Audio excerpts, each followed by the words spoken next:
नमस्कार, मैं हूं श्वेता। बिहारी न्यूज में आपका स्वागत है। खबरों की ओर बढ़ने से पहले एक नजर डालते हैं आज की सुर्खियों पर। नीतीश कैबिनेट की बैठक में 25 प्रस्तावों पर लगी मुहर। आंगनबाड़ी सेविकाओं और सहायिकाओं के मानदेय में हुई बढ़ोतरी। 176 थानों में लगेंगे सीसीटीवी कैमरे। भूमि विवाद से निपटने के लिए अंचल कार्यालय में गार्ड होंगे तैनात। महिला अधिकारियों के लिए महिला गार्ड भी होंगे नियुक्त। कानून व्यवस्था बनाए रखने में अंचलाधिकारियों को मिलेगा सहयोग। बिहार में सरकारी बसों में ई टिकटिंग की हुई शुरुआत। 1065 बसों में अब पीओएस और यूपीआई से मिलेगा टिकट। यात्रियों को समय की बचत और नगद परेशानी से मिलेगा राहत। नालंदा ओपन यूनिवर्सिटी में 5 नए स्नातक कोर्स हुए शुरू। अब कुल 76 कोर्स है उपलब्ध। आवेदन की अंतिम तिथि 15 सितंबर। गौतम गंभीर का केकेआर बैग बना फैंस के लिए एशिया कप 2025 का लकी चार्म। टीम इंडिया 10 सितंबर को यूएई के खिलाफ खेलेगा अपना पहला मुकाबला। 28 सितंबर को होगा फाइनल मैच। चलिए अब नजर डालते हैं शाम तक की बड़ी खबरों की ओर विस्तार से। नीतीश कैबिनेट की बैठक में 25 प्रस्ताव पर लगी मुहर। मुख्यमंत्री नीतीश कुमार की अध्यक्षता में हुई कैबिनेट बैठक में 25 प्रस्तावों पर मुहर लगी है। आंगनबाड़ी सेविकाओं का मानदेय 7,000 से बढ़ा करके 9,000 और सहायिकाओं का 4,000 से बढ़ा करके 4,500 रुपए किया गया है, जिससे हर साल 345 करोड़ का अतिरिक्त व्यय होगा। 100 करोड़ की लागत से ग्रामीण सोलर स्ट्रीट लाइट, 280 करोड़ की लागत से 176 थानों में सीसीटीवी कैमरे और 73 करोड़ से पटना में जीविका मुख्यालय भवन निर्माण को मंजूरी मिली है। मुख्यमंत्री फेलोशिप योजना तथा 3,303 अतिरिक्त राजस्व कर्मचारी पदों को स्वीकृति मिली है। हर पंचायत में कन्या विवाह मंडप बनाने के लिए 50 करोड़ और नगर निकायों के बकाया बिजली बिल भुगतान के लिए 400 करोड़ स्वीकृत किए गए हैं। NABL मानक लैब, खाद्यान्न भंडारण प्रशिक्षण और जल संसाधन विभाग की परियोजना पर भी निर्णय लिया गया। इन फैसलों का सीधा लाभ शिक्षा, महिला सशक्तिकरण और आमजन को मिलेगा। भूमि विवाद से निपटने हेतु अंचल कार्यालयों में गार्ड होंगे तैनात। भूमि विवादों से संबंधित मामलों में अंचल कार्यालयों में बढ़ती भीड़ और विधि व्यवस्था की चुनौतियों को देखते हुए पुलिस मुख्यालय ने विशेष पहल की है। सभी जिलों के अंचल कार्यालय में अब अंचल गार्ड की प्रतिनियुक्ति की जाएगी। प्रत्येक कार्यालय में 1 से 4 गृह रक्षक बल तैनात रहेंगे, जिनका प्रभारी ASI, हवलदार या जिला पुलिस के सिपाही होंगे। जहां महिला अंचलाधिकारी या BDO तैनात है, वहां महिला पुलिस पदाधिकारी के साथ अंचल गार्ड भी नियुक्त किए जाएंगे। यह कदम राजस्व और भूमि सुधार विभाग के अनुरोध पर उठाया गया है, जिसने बताया था कि भूमि विवादों के कारण बढ़ती भीड़ से कानून व्यवस्था प्रभावित हो रही थी। पुलिस महानिदेशक की स्वीकृति के बाद PIG, DIG और जिला SP को आवश्यक कार्रवाई पर रिपोर्ट देने का निर्देश जारी किया गया। इस व्यवस्था का उद्देश्य अंचलाधिकारी को विधि व्यवस्था संधारण में सहयोग देना है। बिहार में सरकारी बसों में ई टिकटिंग सुविधा की हुई शुरुआत। बिहार में सरकारी बसों में ई टिकटिंग सुविधा की शुरुआत हो गई है। मुख्यमंत्री नीतीश कुमार ने 1065 बसों में इस सेवा का शुभारंभ किया। अब यात्रियों को टिकट काउंटर या फिर कंडक्टर से टिकट लेने की परेशानी नहीं होगी। बस में सवार होते ही POS मशीन से टिकट मिलेगा और यात्री UPI या स्कैन कर किराया चुका सकेंगे। इससे समय की बचत होगी, खुदरा पैसे की समस्या खत्म होगी। बसों में CCTV और GPS निगरानी की व्यवस्था की गई है, ताकि यात्री सुरक्षित महसूस करें। इस मौके पर 80 पिंक बसों को भी रवाना किया गया, जिससे महिलाओं की सुविधा और सुरक्षा बढ़ेगी। छात्राओं, नौकरी पेशा महिलाओं और ग्रामीण इलाकों से आने जाने वाली महिलाओं को इसका विशेष लाभ मिलेगा। इससे पहले मई 2025 में 20 पिंक बसें शुरू की गई थी। अब कुल संख्या 100 हो गई है। पटना मेट्रो का किराया तय, उद्घाटन सितंबर अंत तक संभव। पटना मेट्रो की तैयारी तेजी से चल रही है और पहला ट्रायल रन सफलतापूर्वक पूरा हो चुका है। पटना मेट्रो रेल कॉरपोरेशन ने किराया तय कर दिया है। एक स्टेशन से दूसरे स्टेशन तक न्यूनतम किराया 15 रुपए होगा, जबकि एक से अधिक स्टेशनों पर 30 रुपए चुकाने होंगे। कॉरिडोर 1 में दानापुर से पटना जंक्शन, मीठापुर होते हुए खेमनी चौक तक और कॉरिडोर 2 में पटना जंक्शन से ISBT तक सफर 30 रुपए में होगा। पहले चरण में डिपो से भूतनाथ तक परिचालन होगा और उद्घाटन सितंबर के अंत तक होने की संभावना है। वहीं ट्रेन 3 बोगियों वाली होगी और सुबह 5 बजे से रात 11 बजे तक चलेगी। भूतनाथ, 0 माइल और ISBT स्टेशनों पर कुछ निर्माण कार्य अभी अधूरे हैं, जैसे सीढ़ियों का रास्ता, टाइलिंग और पार्किंग की व्यवस्था। मेट्रो से यात्री तेज, सुरक्षित और समयबद्ध यात्रा का लाभ उठा सकेंगे। गोपालगंज में 1 करोड़ की शराब बरामद, एक तस्कर गिरफ्तार। बिहार में 9 साल से लागू पूर्ण शराबबंदी के बावजूद तस्करी और खपत पर रोक नहीं लग पाई है। इसी कड़ी में गोपालगंज जिले के कुचायकोट थाना क्षेत्र के बलथरी चेक पोस्ट NH 27 पर पुलिस और उत्पाद विभाग की संयुक्त टीम ने बड़ी कार्रवाई की। गुप्त सूचना पर एक इंडियन गैस ट्रक से करीब 900 कार्टून विदेशी शराब बरामद की गई, जिसकी कीमत लगभग 1 करोड़ रुपए आकी गई है। ट्रक को सिलेंडर से भरा दिखाकर और रुई के बोरे में छिपा करके शराब को उत्तर प्रदेश से मुजफ्फरपुर भेजा जा रहा था। इससे कार्रवाई का नेतृत्व उत्पाद निरीक्षक सोनू कुमार ने किया, जबकि उत्पाद अधीक्षक अमृतेश कुमार झा के निर्देश पर छापेमारी की गई। पुलिस ने एक तस्कर को भी गिरफ्तार किया है और नेटवर्क से जुड़े अन्य लोगों की तलाश कर रही। विधानसभा चुनाव से पहले इसे बड़ी सफलता मानी जा रही। पटना की सड़कों पर उतरे TRE 4 के उम्मीदवार 1.2 लाख पद करने की रखी मांग।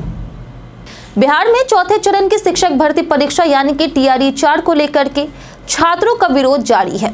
मंगलवार को पटना में करीब 3000 अभ्यर्थी प्रदर्शन कर रहे हैं। छात्रों की मांग है कि सरकार 15 सितंबर से पहले 1.20 लाख पदों पर भर्ती का नोटिफिकेशन जारी कर दे।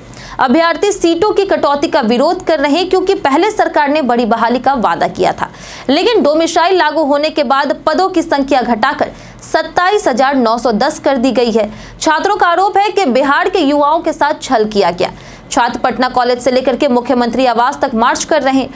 वहीं शिक्षा मंत्री सुनील कुमार ने बताया कि चौथे चरण में 26,000 से अधिक पदों पर भर्ती होगी। परीक्षा 16 से 19 दिसंबर 2025 के बीच आयोजित होगी। अब परिणाम 20 से 26 जनवरी 2026 तक जारी किए जाएंगे। भर्ती प्रक्रिया पारदर्शी होगी। बच्चों में टोमेटो फ्लू का खतरा, तेज बुखार और लाल दानों से रहे सावधान। पटना के बड़े अस्पतालों में बच्चों में तेज बुखार और हाथ पैर और मुंह पर लाल दाने देखे जा रहे हैं, जो हैंड फूड माउथ डिजीज यानी कि टोमेटो फ्लू के लक्षण हो सकते हैं। PMCH, IGIMS, एम्स और न्यू गार्डनर रोड अस्पताल में बीते दिनों ऐसे बच्चे भर्ती हुए हैं। यह बीमारी मुख्य रूप से 5 से 14 वर्ष के बच्चों में फैलती है और एंटेरोवायरस या फिर कॉक्सेकी वायरस के कारण होती है। लक्षणों में तेज बुखार, सिर दर्द, गले में खराश, कमजोरी, भूख में कमी, चेहरे, हथेलियों, तलवों और मुंह के अंदर लाल दाने या फिर फफोले शामिल है। डॉक्टरों का कहना है कि यह वायरल संक्रमण है, इससे एंटीबायोटिक असर नहीं करेगा। लक्षण कम करने के लिए पैरासीटामोल, तरल पदार्थ और नरम भोजन दिया जाता है। बच्चों को भीड़-भाड़ और बारिश से भीगने से बचाना जरूरी है। वहीं अस्पतालों को सतर्क कर अलग वार्ड तैयार करने का निर्देश दिया गया है। आतंकी साजिश मामले में NIA ने जब्त किए मोबाइल और दस्तावेज। बिहार में आतंकी साजिश मामले को लेकर के राष्ट्रीय जांच एजेंसी यानी कि NIA ने कटिहार जिले में 8 घंटे तक बड़ी छापेमारी की। चेन्नई से गिरफ्तार मोहम्मद असलाक की निशानदेही पर सोमवार सुबह 6 बजे से दोपहर 2 बजे तक करीब 40 वाहनों के काफिले के साथ सेमापुर थाना क्षेत्र के दुर्गापुर, बालूहाट और सुखासन गांव में अभियान चला। इस दौरान NIA ने मोहम्मद अखलाक, मोहम्मद इकबाल, नूर आलम, मोहम्मद मुबारक, हासिम, निजाम, इसराफिल और रिजाबुल के घरों की तलाशी ली। छापेमारी में नूर आलम के घर से मोबाइल और सिम कार्ड जब्त किए गए, जबकि इकबाल को हिरासत में लेकर के पूछताछ के बाद छोड़ दिया गया। इसराफिल के घर से दस्तावेज और मोबाइल की जांच हुई है। वहीं उसका भाई मुतालिब गुजरात के सूरत से गिरफ्तार किया गया। रिजाबुल पहले से ही जेल में बंद है। वहीं कार्रवाई के बाद इलाके में हड़कंप मच गया। NOU में 5 नए पाठ्यक्रमों में हुआ एडमिशन शुरू, 15 सितंबर तक करें नामांकन। नालंदा ओपन यूनिवर्सिटी यानी कि NOU में 5 नए स्नातक पाठ्यक्रमों में नामांकन की प्रक्रिया शुरू कर दी गई है। विश्वविद्यालय अनुदान आयोग और डिस्टेंस एजुकेशन ब्यूरो की मंजूरी के बाद अब छात्र रसायन विज्ञान, वनस्पति विज्ञान, जंतु विज्ञान, अर्थशास्त्र और इतिहास में एडमिशन ले सकेंगे। कुलपति प्रोफेसर रविंद्र कुमार ने बताया कि इन 5 नए विषयों के जुड़ने के साथ विश्वविद्यालय में अब कुल 76 पाठ्यक्रम संचालित हो रहे, जबकि पहले 71 पाठ्यक्रमों में नामांकन चल रहा था। विश्वविद्यालय ने नामांकन प्रक्रिया को आसान बनाने के लिए अपनी आधिकारिक वेबसाइट पर विशेष पोर्टल लॉन्च किया है। यह सुविधा विशेष रूप से दूरस्थ शिक्षा में उच्च शिक्षा प्राप्त करने वाले छात्रों के लिए उपयोगी है। नामांकन की अंतिम तिथि 15 सितंबर 2025 निर्धारित की गई है, इसलिए इच्छुक छात्र जल्द आवेदन करें। पटना डीएम ने राशन कार्ड मामले में अधिकारियों को दी सख्त चेतावनी। पटना के जिलाधिकारी डॉक्टर त्यागराजन SM ने राशन कार्ड मामलों में सख्त निर्देश जारी किए हैं। उन्होंने अधिकारियों को चेतावनी दी है कि लापरवाही बर्दाश्त नहीं की जाएगी और केवल शिकायतों का निपटारा नहीं बल्कि जनता की संतुष्टि भी सुनिश्चित करनी होगी। डीएम ने अनुमंडल पदाधिकारियों को आदेश दिया कि शिविर लगा करके लाभुकों में राशन कार्ड वितरण सुनिश्चित किया जाए। समीक्षा में 103 एक्सपायर्ड आवेदन पाए गए हैं, जिनमें मोकामा, मसौरी, पटना सदर, बख्तियारपुर, फतुहा और पालीगंज शामिल है। डॉक्टर त्यागराजन ने संबंधित अधिकारियों से स्पष्टीकरण मांगा है और तुरंत निष्पादन का आदेश दिया है। पिछले सप्ताह 314 मामले निपटाए गए, 184 नए आवेदन प्राप्त हुए। वहीं 111 मामलों में 3.13 लाख रुपए का आर्थिक दंड लगाया गया, जबकि 25 मामलों में अनुशासनिक कार्रवाई की अनुशंसा की गई।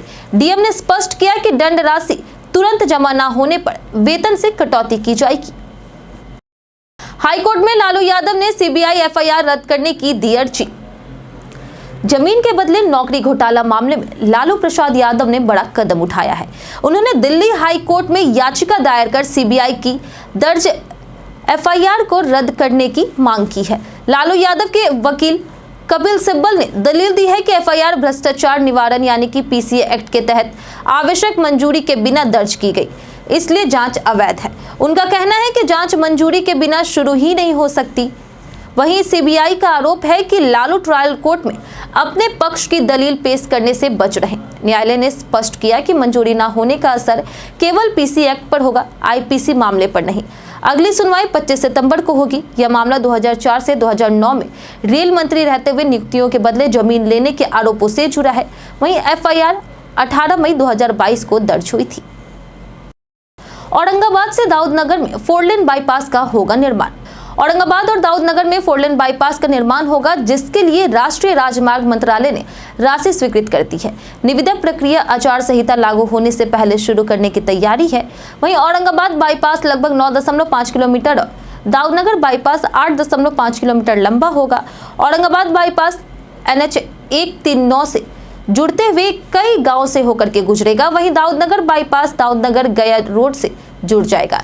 इसके साथ ही अरवल में 13 किलोमीटर लंबा बाईपास भी बनेगा। इन बाईपासों से जाम की समस्या खत्म होगी और यातायात समय और ईंधन की बचत होगी। बिहार में 15 निष्क्रिय राजनीतिक दलों पर चुनाव आयोग करेगा कार्रवाई। बिहार में 15 निबंधित राजनीतिक दलों पर कार्रवाई की तैयारी है। इन दलों ने 2019 से अब तक कोई चुनाव नहीं लड़ा। मुख्य निर्वाचन पदाधिकारी ने कारण बताओ नोटिस भेजा था, लेकिन अधिकांश दलों ने जवाब नहीं दिया। रिपोर्ट भारत निर्वाचन आयोग को भेज दी गई है, जो तय करेगा कि इन दलों को गैर मान्यता प्राप्त सूची में रखा जाए या बाहर कर दिया जाए। प्रभावित दलों में भारतीय अवाम एक्टिविस्ट पार्टी, जनता दल हिंदुस्तानी, जय जनता पार्टी, राष्ट्रीय सद्भावना पार्टी समेत अन्य शामिल है।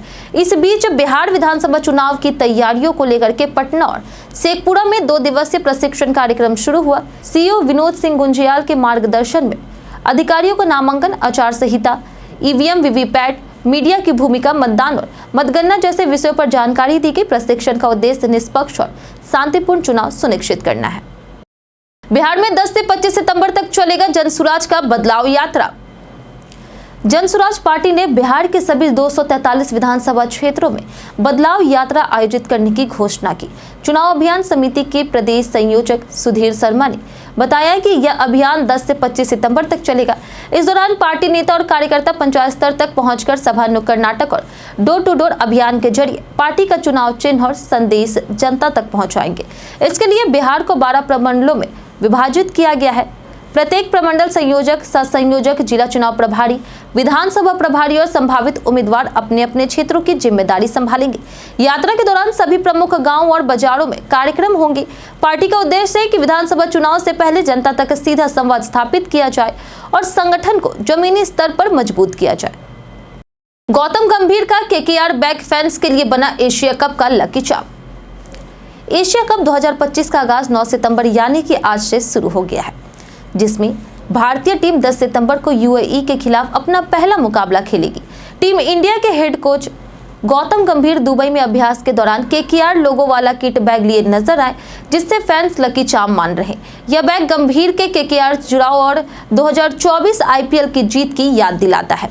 अभ्यास के दौरान गंभीर ने फैंस को ऑटोग्राफ भी दिया। एशिया कप 2025 T20 फॉर्मेट में खेला जाएगा और 28 सितंबर को इसका फाइनल मैच होगा। टूर्नामेंट में 8 टीमें हिस्सा लेगी, जो अगले साल T20 विश्व कप 2026 की तैयारियों के लिए अहम है। भारत ने एशिया कप में अब तक 8 बार जीत हासिल की है। टीम में सूर्य कुमार यादव, शुभमन गिल, संजू सैमसन, हार्दिक पांड्या, कुलदीप यादव और जसप्रीत बुमराह जैसे प्रमुख खिलाड़ी शामिल हैं।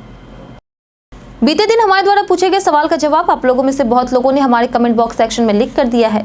जिन्होंने हमारे द्वारा पूछे गए सवाल का जवाब दिया उनके नाम है खुशबू गोस्वामी, मनोज दास, रंजीत मिश्रा, अबोध कुमार, रंजीत मिश्रा, नौसाद रजा, राजकिशोर महतो, अनवर करीम खान, संजीव कुमार, लक्ष्मी मेहता, मिंटू ठाकुर, विजेंद्र कुमार, उमेश कुमार, आलोक प्रियदर्शी, धर्मेंद्र पंडित, अर्जुन राम, सुशील कुमार, मनोज कुमार, रवि मोहन वर्मा, सिकंदर कुमार, सुरेश मेहता, रंजीत यादव, दीपक कुमार, कुश कुमार, फुलमती कुमारी, नौशाद आलम, रुचि यादव, अमित कुमार और सोनू कुशवाहा।